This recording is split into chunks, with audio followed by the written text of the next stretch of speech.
Jumpa lagi di Gudang Baca. Dalam video kali ini kita akan membahas perjuangan diplomasi bangsa Indonesia.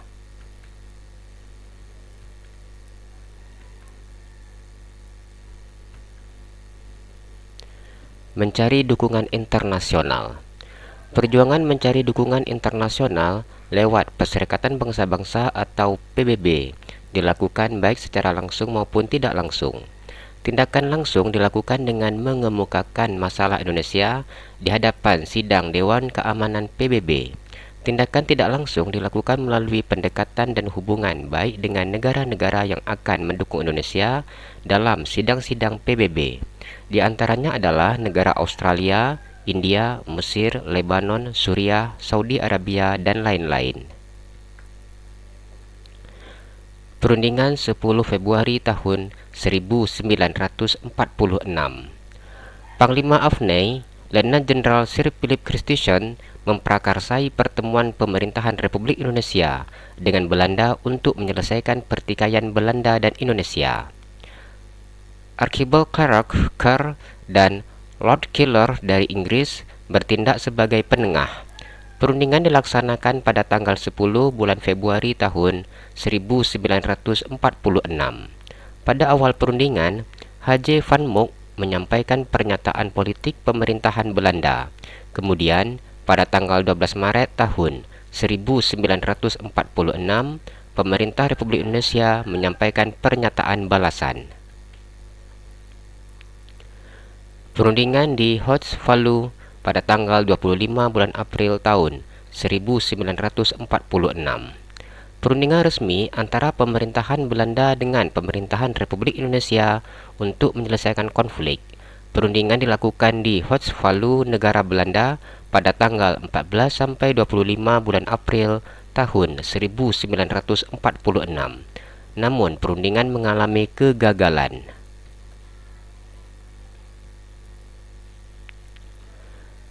Perundingan gencatan senjata pada tanggal 30 bulan September tahun 1946.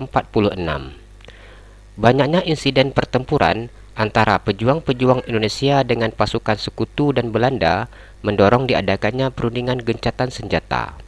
Perundingan diikuti oleh wakil dari Indonesia, sekutu, dan Belanda. Perundingan dilaksanakan pada tanggal 20 sampai 30 bulan September tahun 1946. Perundingan ini juga mengalami kegagalan. Perundingan RI dan Belanda pada tanggal 7 bulan Oktober tahun 1946.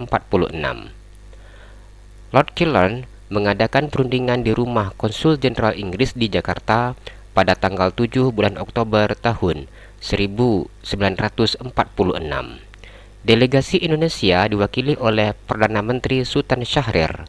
Delegasi Belanda diwakili oleh Profesor Schermerhorn.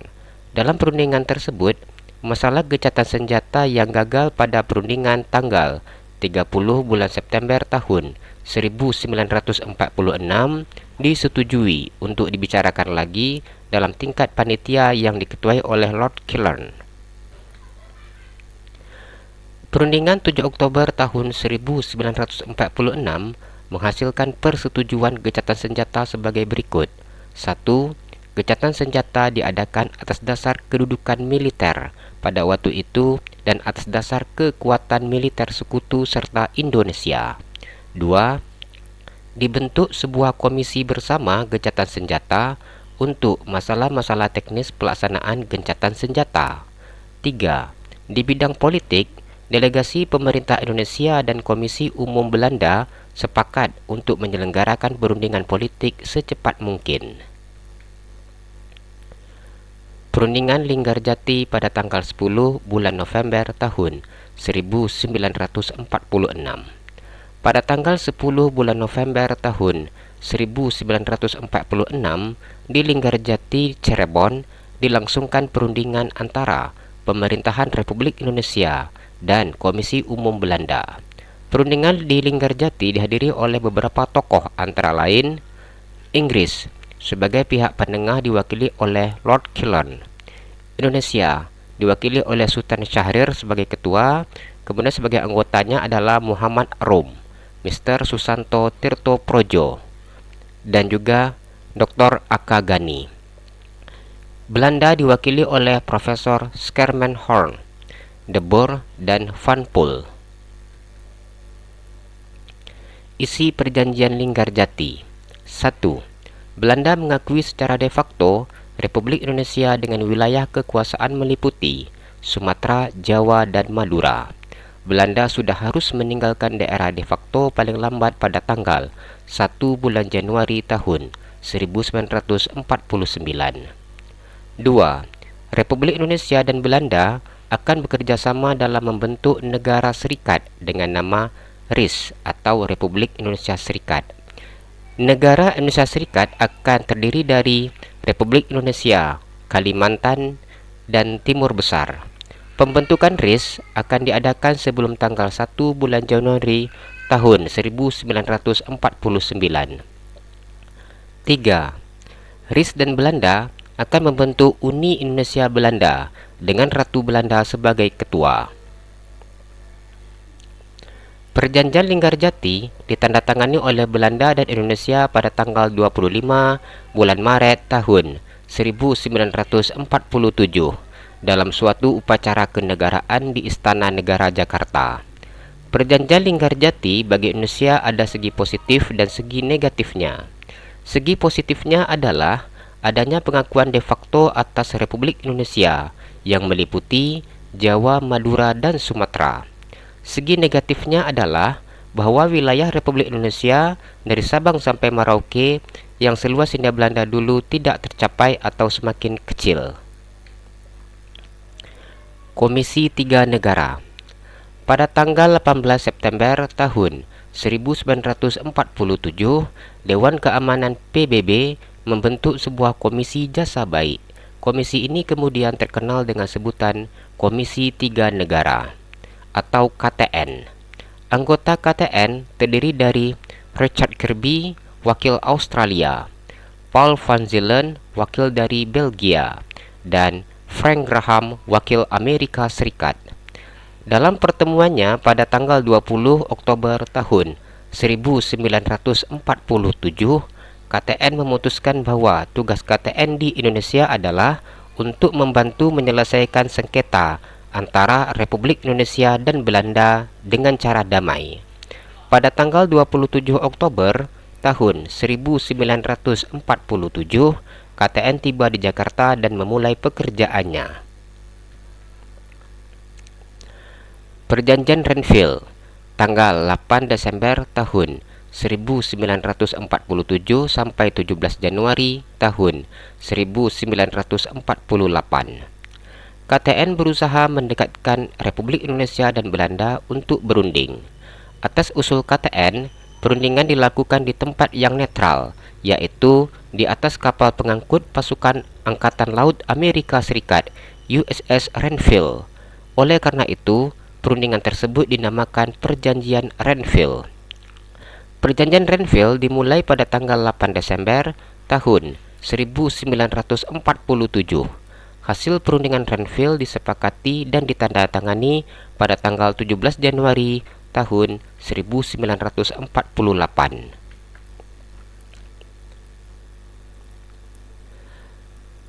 Tokoh pada perundingan Renville yang paling penting ialah Frank Graham, ketua, Paul van Zelen, anggota, dan Richard Kirby, anggota. Mereka sebagai mediator dari Dewan Keamanan PBB. Kemudian dari Indonesia diwakili oleh Amir Syarifuddin, ketua, Ali Sastro Amijoyo, Haji Agus Salim, Dr. Jerry Leimena, Dr. Chao Te Len, dan Nasrun sebagai anggota. Kemudian delegasi Belanda. Belanda diwakili oleh R. Abdul Qadir Wijoyo Atmojo yang sebagai ketua, dan sebagai anggotanya adalah Mr. H.A.L. van Vredenburg, Dr. P.J. Koets, dan Mr. Dr. C.R. Soumokil. Isi Perjanjian Renville. 1. Penghentian tembak-menembak. 2. Daerah-daerah di belakang garis Van Mook harus dikosongkan dari pasukan Republik Indonesia. 3. Belanda bebas membentuk negara-negara federal di daerah-daerah yang didudukinya dengan melalui plebiscit terlebih dahulu. 4. Membentuk Uni Indonesia Belanda, negara Indonesia Serikat yang ada di dalamnya sederajat dengan Kerajaan Belanda. Persetujuan Renville ditandatangani oleh Amir Syarifuddin mewakili Indonesia dan Abdul Qadir Wijoyo Atmojo mewakili Belanda. Perjanjian ini mempersulit posisi Indonesia karena wilayah Republik Indonesia semakin sempit. Kesulitan itu bertambah setelah Belanda melakukan blokade ekonomi terhadap Indonesia. Hasil perjanjian Renville mendapat reaksi keras, baik dari kalangan partai politik maupun TNI. Bagi kalangan partai politik, hasil perundingan itu memperlihatkan kekalahan perjuangan diplomasi. Bagi TNI, hasil perundingan itu mengakibatkan terus ditinggalkannya sejumlah wilayah pertahanan yang telah susah payah dibangun oleh TNI. Resolusi Dewan Keamanan PBB 28 Januari tahun 1949. Berkaitan dengan agresi militer Belanda kedua, pada tanggal 28 bulan Januari tahun 1949, Dewan Keamanan PBB mengeluarkan sebuah resolusi. 1. Belanda harus menghentikan semua operasi militer dan pihak Republik Indonesia diminta untuk menghentikan aktivitas gerilya. Kedua pihak harus bekerja sama untuk mengadakan perdamaian kembali. 2. Pembebasan dengan segera dan tidak bersyarat semua tahanan politik dalam daerah Republik Indonesia oleh Belanda sejak tanggal 19 Desember tahun 1948. 3. Belanda harus memberikan kesempatan kepada pemimpin Republik Indonesia untuk kembali ke Yogyakarta dengan segera. Kekuasaan di daerah-daerah Republik Indonesia menurut batas-batas persetujuan Renville dikembalikan kepada pihak Republik Indonesia. 4. Perundingan-perundingan akan dilakukan dalam waktu yang secepat-cepatnya dengan dasar persetujuan Linggarjati, persetujuan Renville, dan berdasarkan pembentukan suatu pemerintahan interim federal paling lambat tanggal 15 Maret tahun 1949. Pemilihan Dewan Pembuat Undang-Undang Dasar Negara Indonesia Serikat selambat-lambatnya pada tanggal 1 Juli tahun 1949. 5. Komisi Jasa-Jasa Baik atau KTN berganti nama menjadi Komisi Perserikatan Bangsa-Bangsa untuk Indonesia atau United Nations for Indonesia, disingkat dengan UNCI atau UNSI. UNSI bertugas untuk 1. Membantu melancarkan perundingan-perundingan untuk mengurus pengembalian kekuasaan pemerintahan Republik Indonesia. 2. Mengamati pemilihan. 3. Mengajukan usul mengenai berbagai hal yang dapat membantu tercapainya penyelesaian. Perjanjian Rum-Royen tanggal 17 April sampai 7 Mei tahun 1949. Sejalan dengan perlawanan gerilya di Jawa dan Sumatera yang semakin meluas, usaha-usaha di bidang diplomasi berjalan terus. UNSI mengadakan perundingan dengan pemimpin-pemimpin Republik Indonesia di Bangka. Sementara itu, Dewan Keamanan PBB pada tanggal 23 Maret 1949 memerintahkan UNSI untuk membantu pelaksanaan resolusi Dewan Keamanan PBB pada tanggal 28 Januari 1949. UNSI berhasil membawa Indonesia dan Belanda ke meja perundingan. Pada tanggal 17 April 1949 dimulailah perundingan pendahuluan di Jakarta. Delegasi Indonesia dipimpin oleh Mr. Muhammad Rum. Delegasi Belanda dipimpin oleh Dr. Van Rooyen. Pertemuan dipimpin oleh Merle Cochran dari UNSI yang berasal dari Amerika Serikat. Akhirnya, pada tanggal 7 Mei 1949 tercapai persetujuan. Persetujuan itu dikenal dengan nama Rum-Royen Statement. Dalam perundingan ini, Setiap delegasi mengeluarkan pernyataan sendiri-sendiri. Kesimpulan penting daripada pernyataan delegasi Indonesia. 1. Soekarno dan Hatta dikembalikan ke Yogyakarta. 2. Kesediaan mengadakan penghentian tembak-menembak. 3. Kesediaan mengikuti konferensi meja bundar setelah pengembalian pemerintahan Republik Indonesia ke Yogyakarta. 4. Bersedia bekerjasama dalam memulihkan perdamaian dan tertib hukum. Kesimpulan penting dari pernyataan delegasi pemerintahan Belanda. 1. Menghentikan gerakan militer dan membebaskan tahanan politik. 2. Menyetujui kembalinya pemerintahan Republik Indonesia ke Yogyakarta. 3. Menyetujui Republik Indonesia sebagai bagian dari negara Indonesia Serikat. 4. Berusaha menyelenggarakan konferensi meja bundar.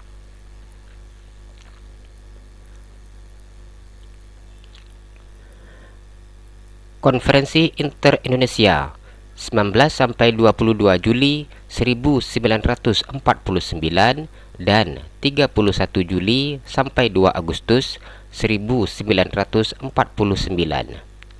Sebelum konferensi meja bundar dilakukan koordinasi dengan negara-negara bagian atau BFO berkaitan dengan pembentukan Republik Indonesia Serikat. Konferensi Inter-Indonesia bertujuan menciptakan kesamaan pandangan menghadapi Belanda di dalam konferensi meja bundar. Konferensi Inter-Indonesia 1 diadakan di Yogyakarta pada tanggal 19-22 Juli 1949.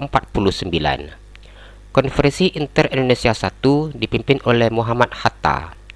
Konferensi Inter-Indonesia 2 diadakan di Jakarta pada tanggal 30 Juli sampai 2 Agustus 1949. Konferensi Inter-Indonesia 2 dipimpin oleh Sultan Hamid yang merupakan ketua BFO. Pembicaraan dalam Konferensi Inter-Indonesia. 1. Masalah tata susunan dan hak pemerintah RIS. 2. Kerjasama antara RIS dan Belanda dalam Perserikatan Uni. Hasil konferensi Inter-Indonesia yang paling penting adalah 1. Negara Indonesia Serikat yang nantinya akan dibentuk di Indonesia bernama Republik Indonesia Serikat atau RIS. 2. Bendera kebangsaan adalah merah putih. 3. Lagu kebangsaan adalah Indonesia Raya. 4. Hari 17 Agustus adalah hari nasional. Dalam bidang militer, Konferensi Inter-Indonesia memutuskan hal-hal berikut. 1. Angkatan Perang Republik Indonesia Serikat atau APRIS adalah Angkatan Perang Nasional. 2. TNI menjadi inti APRIS dan akan menerima orang-orang Indonesia yang ada dalam KNIL dan kesatuan-kesatuan tentara Belanda lain dengan syarat-syarat yang akan ditentukan lebih lanjut. 3. Pertahanan negara adalah semata-mata hak pemerintahan RIS. Negara-negara bagian tidak mempunyai angkatan perang sendiri. Konferensi Meja Bundar atau KMB 23 Agustus 1949 sampai 2 November 1949. KMB diadakan di Riederzool, Den Haag, Belanda pada tanggal 23 Agustus 1949 yang dihadiri oleh delegasi Republik Indonesia dipimpin oleh Muhammad Hatta, delegasi BFO dipimpin oleh Sultan Hamid, delegasi Kerajaan Belanda dipimpin oleh J.H. van Marshoven, dan UNSI diketuai oleh Christley. Konferensi Meja Bundar dipimpin oleh Perdana Menteri Belanda, W. Dres. Konferensi berlangsung dari tanggal 23 Agustus sampai dengan 2 November 1949. Dalam konferensi dibentuk 3 komisi, yaitu Komisi Ketatanegaraan, Komisi Keuangan, dan Komisi Militer. Beberapa keputusan penting dalam konferensi meja bundar.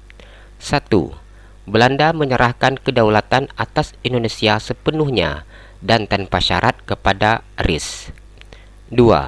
Republik Indonesia Serikat atau RIS terdiri dari Republik Indonesia dan 15 negara federal. Corak pemerintahan RIS dianut menurut konstitusi yang dibuat oleh delegasi Republik Indonesia dan BFO selama konferensi meja bundar berlangsung. 3. Melaksanakan penyerahan kedaulatan selambat-lambatnya tanggal 30 Desember 1949. 4. Masalah Irian Jaya akan diselesaikan dalam waktu setahun sesudah pengakuan kedaulatan. 5. Kerajaan Belanda dan RIS akan membentuk Uni Indonesia Belanda. Uni ini merupakan badan konstitusi bersama untuk menyelesaikan kepentingan umum. 6. Menarik mundur pasukan Belanda dari Indonesia dan membubarkan KNIL. Anggota KNIL boleh masuk ke dalam APRIS. 7. RIS harus membayar segala utang Belanda yang diperbuatnya semenjak tahun 1942. Terima kasih, jumpa lagi di video yang berikutnya. Tetap di channel Gudang Baca.